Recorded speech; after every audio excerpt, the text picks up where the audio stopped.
The greater the suffering, the greater the pain, the challenges, the greater the peace that lies on the other side. For it is so possible to transform the experiences of pain into compassion. I'm Daniel, and I'm a coach, and I want to express everything that I express and offer. I'm not asking you to simply believe me, but to be willing to try it on for yourself and see what is true for you. When I talk about pain and suffering, I'm talking about anxiety, having blocks in life, confusion, heartbreak, rejection, right? The experiences of guilt, shame, right? Self-hate. Now, I certainly didn't realize, for example, earlier in life, I was going through a lot of self-hate, but when I look at it now and looking back, it very much was. I realized that by trying to follow the culture around me, and by that I mean what others were doing, whether there were my parents, my peers, media, and advertising, I recognized I started to judge myself and compare myself. And by finding myself less than, started to shame and guilt myself, right? That led to a lot of judgment, and that affected my choices. That caused me to make choices that I knew wasn't necessarily the ones I would make if I was feeling better, if I actually knew how to, care about myself or love myself.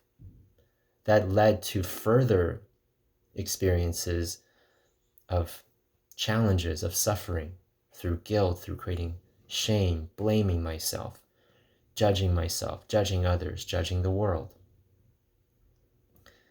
And now, after many years and of being willing to learn, being willing to make different choices and find a different way and increase my awareness, I'm really starting to realize how it was the power of my mind and the way I was interpreting everything that caused me to see things in a certain way, that caused me to blame, guilt, shame myself or my life. So my invitation is to consider the fact that each of us, we're living in a completely different reality based upon how we interpret things, right? I invite you to consider that. I knew I used to think, oh, we all live in the same world, but I now recognize that may not be true. It all depends on the influences and how I interpreted them, how I chose to see things, and how I chose to relate to my thoughts.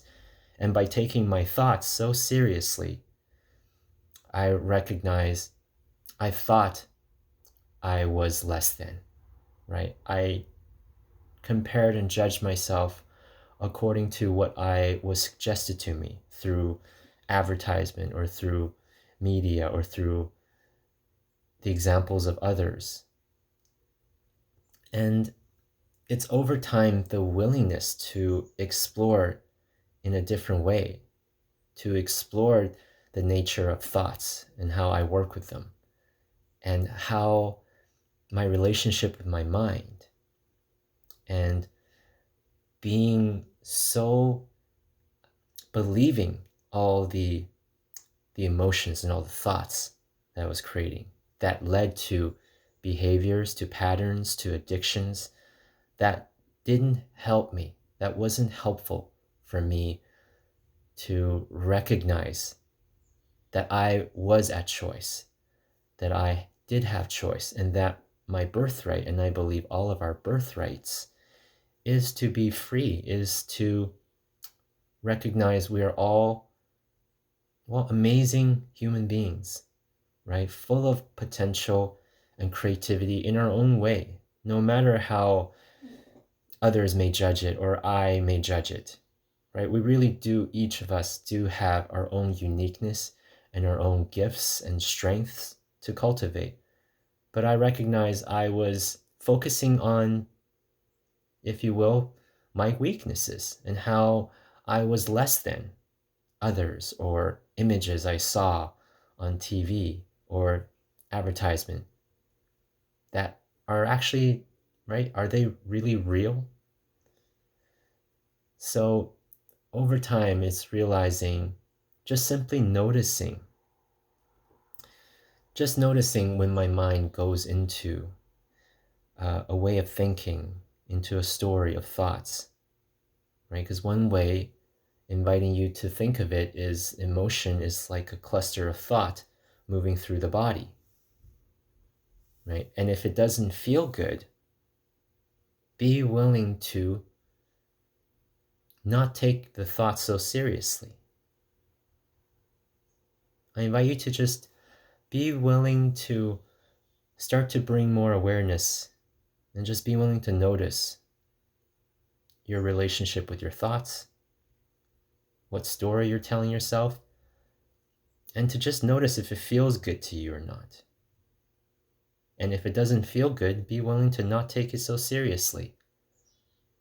And when you are in a good mood, in a good state, and having positive, self-affirming, inspirational thoughts, follow that, right? And when it's dark clouds passing over, be willing to just be still, not follow the dark clouds, instead recognizing they will always pass, just like challenging moods. They will pass. But often it's trying to figure it out, or trying to solve it, or following the path of those challenging thoughts that has caused me in the past to spend unnecessary time in dark, low, debilitating moods and feelings that only led to behavior and choices that was not helpful for me. So I invite you to just simply bring awareness to how you're interpreting things, and where did you learn that from? How did you learn to interpret that? It's most likely a combination, an amalgamation of the things you learned from your parents, from certain influential people in life, from peers, from TV, advertisement, from sources that you may not be aware of or forgotten, or may not know how significantly they are still influencing you, because perhaps it's in the unconscious dynamic or within the subconscious. So simply being willing to start to ease up on yourself by paying attention to when your mind goes into a state of self-control, self-judgment, self-harm, or wanting to control others or the world, or judging others or the world. For I want you to consider judgment, blame, criticism of self or of others lowers self-esteem, self-efficacy. So be willing to explore not judging yourself or others, and see what that does to your sense of self-esteem. Be willing to allow yourself to explore compassion, right? What does compassion mean to you? For me, it means to be able to be with suffering, right? So therefore, the greater the suffering, the greater the peace and strength that lies on the other side of it. So now I can see how it has been a gift for me to go through a lot of challenges earlier in life. And certainly challenges are not necessarily going to stop for any of us. But so therefore I can see it now, and I invite you to be willing to see it as an opportunity to transform it, transmute it, and turn it into awareness, into compassion for yourself. And as you start having compassion for yourself, be willing to see if you can have compassion for others, for it will lead to the ability to have greater awareness and to realize, oh, our parents, for example, they were simply doing their best with what they had, what they were given, and how they were raised, and to also be willing to see how they have been interpreting what their experience is. And also being willing to just be aware that those people in your life that have taught you certain things and have told you to do certain things, are they, how are they enjoying their life, right? Are they themselves happy and free and have loving relationships and have a loving relationship with themselves, right? Just being willing to simply bring awareness.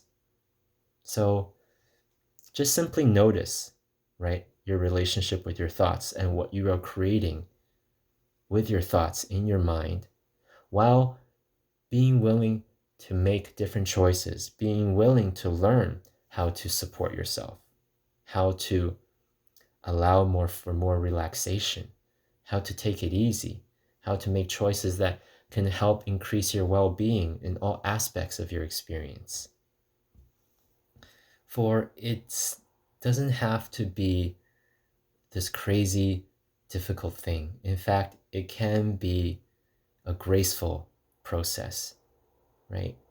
And being willing to just focus on your own process, on your own progress, right? And let go of needing to compare yourself, especially if you're someone that's been incessantly, perfectionistically comparing, right? Categorizing, assessing, right? Be willing to ease off and to learn to take better care of yourself. And through that, right, you never know what you may find, how you may realize and find a path that may be more enjoyable and more freeing. And over time, allow for more space, for more peace and relaxation.